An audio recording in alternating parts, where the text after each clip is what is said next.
सेब के पौधों को खाद देने के कुछ दिन बाद का रिजल्ट देखिए। सर्दियों में जब हमारे सेब के प्लांट डोरमेंसी में चले जाते हैं तो हम उनकी प्रूनिंग करते हैं और उसके बाद फंगीसाइड का स्प्रे करते हैं। और उसके बाद बात आती है कि अब इन पौधों को अच्छी फ्लावरिंग और फ्रूटिंग यानी सेब लेने के लिए फरवरी में हम कौन सी घरेलू खाद दे सकते हैं और इस खाद को हमने किस तरह से देना है और कितनी मात्रा में देना है। आज की हमारी वीडियो इसी के बारे में होने वाली है। नमस्कार दोस्तों, वंदना गार्डन में आप सबका स्वागत है। गर्म इलाकों में हम जनवरी के महीने में ही सेब के पौधों की प्रूनिंग कर लेते हैं और उसके बाद बात आती है उनको खाद देने की। ये मेरे गार्डन में जो एप्पल के प्लांट लगे हैं ये ग्रीन एप्पल के प्लांट हैं। सेब के पौधों को जब भी आपने कोई भी खाद देनी है तो इस बात का ध्यान रखें कि मिट्टी में और हवा में मॉइस्चर ज़रूर हो। तो फरवरी के महीने में हम खाद देंगे, फरवरी के बाद हम मार्च के महीने में भी खाद देंगे और फरवरी के महीने में जो भी हमने खाद देनी है वो पूरी पोषक तत्वों से भरपूर देनी है, क्योंकि इसी महीने में सेब के पौधों पर जो कली है वो बनना शुरू हो जाती हैं और फूल भी बनने लगते हैं। और जब हमारा प्लांट कली और फूल बनने के लिए तैयार होता है तो वो जो हम उसको खाद देते हैं उसी के द्वारा ही वो पोषक तत्व उन तक पहुंचते हैं और इसीलिए हमारे पौधों पर ज़्यादा अच्छी फ्लावरिंग और फ्रूटिंग होती है। सेब के पौधों को अच्छा फल देने के लिए कुल 16 तरह के न्यूट्रिशन की ज़रूरत होती है। अगर आपके गार्डन में सेब के प्लांट ज़मीन में लगे हैं तो सेब के पौधे आसपास के वातावरण से और ज़मीन से बहुत सारे पोषक तत्व ले लेते हैं, लेकिन अगर वहीं आपके प्लांट किसी गमले में या फिर ड्रम में लगे हैं तो उनमें ज़मीन में जो पोषक तत्व उनको मिलते हैं वो नहीं मिल पाते और वो तत्व हमने खाद के द्वारा ही उनको देने होते हैं। और जो खाद आज हम अपने इन पौधों को देंगे वो NPK से भरपूर देंगे, यानी जिसमें नाइट्रोजन, पोटाशियम, फास्फोरस की भरपूर मात्रा हो। और आज जो खाद हम अपने इस पौधे को देने वाले हैं उसमें बहुत सारी मात्रा में पोषक तत्व मौजूद हैं जो हमारे सेब के पौधों के लिए बहुत ज़रूरी होते हैं।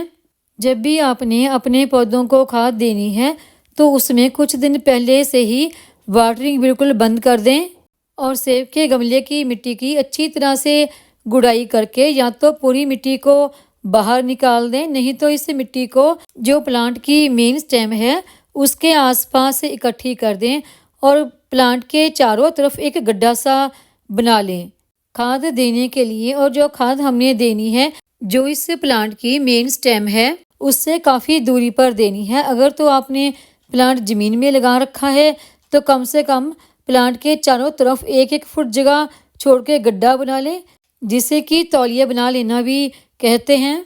फिर उसमें आप खाद दे सकते हैं। अगर किसी ड्रम में या गमले में प्लांट लगा है तो प्लांट की जो मेन ब्रांच है उसे दूरी पर ही गड्ढा बनाकर खाद दें, क्योंकि अगर पास खाद देंगे तो इससे प्लांट की जो रूट है उसके सड़ने का डर होता है।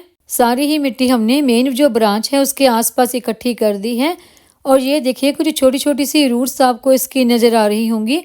थोड़ी सी रूट्स तो देखिए मैंने तोड़ दी, तो ऊपर की जो लेयर होती है ना मिट्टी में उसी में ये छोटी छोटी सी रूट्स होती हैं, यही जो हम खाद देते हैं ये प्लांट की जो मेन रूट है उन तक खाद को लेके जाती हैं।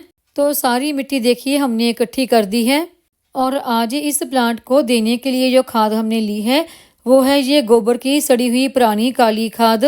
इसमें बहुत सारे न्यूट्रिएंट पाए जाते हैं और इसमें NPK यानी नाइट्रोजन, पोटाशियम, फास्फोरस की भरपूर मात्रा भी पाई जाती है जो कि हमारे पौधों के लिए बहुत ही ज़रूरी होता है। ये गोबर की खाद मैंने 1 से 1.5 किलो के आसपास दी है। अगर आप इसे ज़्यादा मात्रा में भी देते हैं तब भी आपके पौधों को कोई भी नुकसान नहीं होता। और ये गोबर की खाद आप अपने सभी तरह के फल, फूल और सब्जियों वाले पौधों को दे सकते हैं। गोबर की खाद हमारे सेब के पौधों के लिए एक अमृत का काम करती है।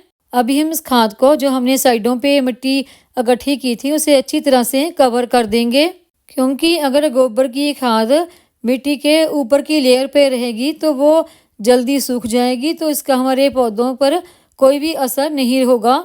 और इसी तरह से हम अपने दूसरे सेब के पौधे को भी खाद देंगे। बहुत ज़्यादा केमिकल वाले फर्टिलाइज़र की जगह पर अगर आप गोबर का ही खाद का इस्तेमाल करते हैं तो उसके बहुत ही अच्छे रिजल्ट आपको मिलते हैं।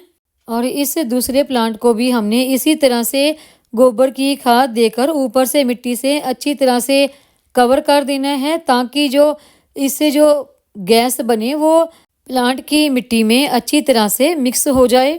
और ये गोबर की खाद देने का फ़ायदा तभी हमारे पौधों को पहुंचता है जब हम इसको अच्छी तरह से मिट्टी से कवर कर दें और ये मिट्टी के बीच में अच्छी तरह से मिक्स हो जाए। जितना ज़्यादा हो सके आप गोबर की खाद को अपने सभी तरह के पौधों पर ज़्यादा से ज़्यादा इस्तेमाल करें और केमिकल वाले फर्टिलाइज़र की बजाय। अगर आपको आज की ये वीडियो पसंद आई हो तो वीडियो को लाइक करें, सब्सक्राइब करें, शेयर करें, कमेंट करें, बेल आइकॉन को ज़रूर दबाएं ताकि मेरी आने वाली हर नई वीडियो का नोटिफिकेशन आपको मिलता रहे।